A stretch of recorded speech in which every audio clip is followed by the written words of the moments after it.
जय तुलसी मैया। एकादशी पर भगवान विष्णु ने शालिग्राम के अवतार में तुलसी से विवाह किया था, इसलिए तुलसी को एकादशी के दिन पूजा जाता है। आइए जानें कि वृंदा नाम की राक्षस कन्या कैसे बनी तुलसी और कैसे हुआ विष्णु के शालिग्राम स्वरूप के साथ उनका विवाह। कथा इस प्रकार है। दैत्यराज कालनेमी की कन्या वृंदा का विवाह जलंधर से हुआ था। जलंधर महाराक्षस था। अपनी सत्ता के मद में चूर उसने माता लक्ष्मी को पाने की कामना से युद्ध किया, परंतु समुद्र से ही उत्पन्न होने के कारण माता लक्ष्मी ने उसे अपने भाई के रूप में स्वीकार किया। वहाँ से वह पराजित होकर देवी पार्वती को पाने की लालसा से कैलाश पर्वत पर गया। भगवान देवाधिदेव शिव का ही रूप धरकर माता पार्वती के समीप गया, परंतु माँ ने उसे अपने योग बल से तुरंत पहचान लिया और वहाँ से अंतर्ध्यान हो गई।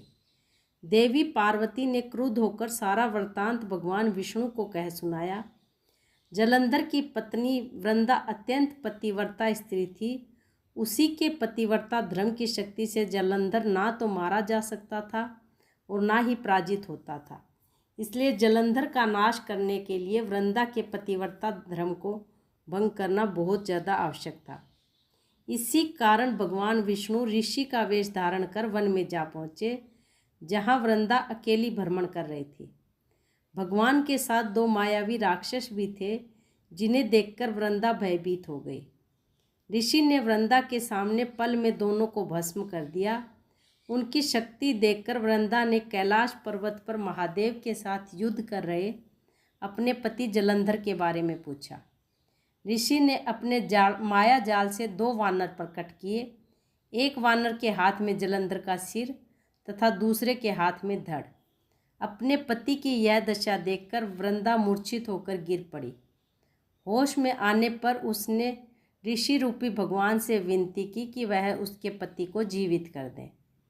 भगवान ने अपनी माया से पुनः जलंधर का सिर धड़ से जोड़ दिया और स्वयं भी वह उसी शरीर में प्रवेश कर गए।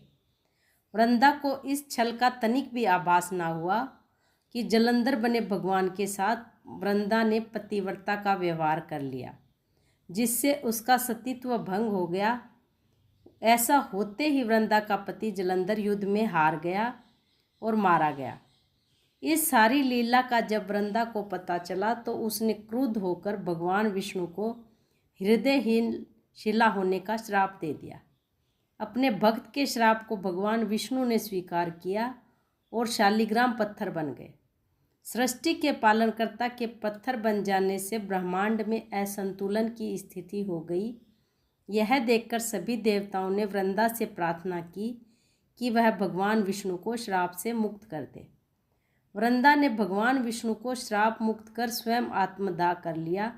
वह अपने पति जलंधर के साथ सती हो गई। जहाँ वृंदा भस्म हुई वहाँ तुलसी का पौधा उगाया। भगवान विष्णु ने वृंदा से कहा कि हे वृंदा, तुम अपने सतीत्व के कारण मुझे लक्ष्मी से भी अधिक प्रिय हो गई हो। अब तुम तुलसी के रूप में सदा मेरे साथ रहोगी। जो भी मनुष्य मेरे शालिग्राम रूप के साथ तुलसी का विवाह करेगा, उसे इस लोक और परलोक में विपुल यश प्राप्त होगा। ऐसी मान्यता है कि जिस घर में तुलसी होती है, वहाँ के यम के दूत भी असमय नहीं जा सकते। मृत्यु के समय जिसके प्राण मंजरी रहित तुलसी और गंगाजल मुख में रखकर निकल जाते हैं, वह पापों से मुक्त होकर बैकुंठ धाम को प्राप्त होता है। जो मनुष्य तुलसी व आंवलों की छाया में अपने पितरों का श्राद्ध करते हैं, उनके पितरों को मोक्ष की प्राप्ति होती है। इस प्रकार जब भी हम एकादशी की कथा सुने तो हमें तुलसी जी की कथा जरूर सुननी चाहिए। जय